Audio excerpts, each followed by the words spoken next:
রাতে শুয়ে সদানন্দ ভাবছিল, যাহ, আজকের বাজারটাও ঠিকঠাক হলো না। এরকম ভাবে যদি আর কদিন চলে তাহলে মেয়ের গ্রামে সদানন্দ একাই থাকে। মেয়ে থাকে শহরে, সেখানে ডাক্তারি পড়ে। একাই থাকে কলেজের হস্টেলে। খুব ভালো মেয়েটি। নিটের পরীক্ষায় বেশ ভালো নম্বর নিয়ে পাশ করার পর কলকাতায় এসে ডাক্তারি করবার ইচ্ছা ছিল মেয়েটির। সদানন্দ তাকে পাঠায়ও। সে নিজে সবজি বিক্রি করলেও মেয়েকে সে ডাক্তার বা ইঞ্জিনিয়ার বানাবে, এই স্বপ্ন সদানন্দর ছিল চিরকাল। বউ মারা গেছে আজ বছর 12 হলো। মা মরা মেয়েটা ছোট থেকে সেরকম ভালোবাসা পায়নি। বাবাও এখানে সেখানে ঘুরে বেড়াতো। তাও যতটা চেষ্টা করেছে মেয়েকে ভালোবেসেছে সদানন্দ।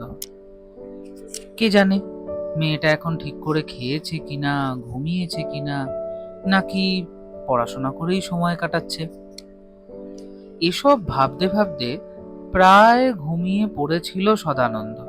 এমন সময় হঠাৎ তার দরজার কড়াটা নড়ে উঠল। উঠে সদানন্দ দরজা খুলল। খুলে দেখে আপাদ মস্তক লাল কাপড়ে ঢাকা, হাতে কমণ্ডলু নিয়ে সাধু বাবা দাঁড়িয়ে রয়েছে। এ আবার কে? এই রাতে আবার খাবার টাবার চাইতে এলো নাকি? সে ভেতরে ডেকে বসালো সাধু বাবাকে। একটু জল বাতাসা তাকে দিল। সাধু বাবা খেলেনও। তারপরে বললেন, বাছা, দুটো রুটি হবে?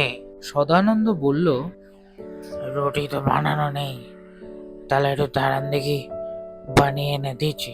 বেশ, তাই দাও, দুটো দিও, তার বেশি না, কমও না। বক বক করতে করতে ঘরের ভেতর চলে গেল সদানন্দ রুটি বানাতে।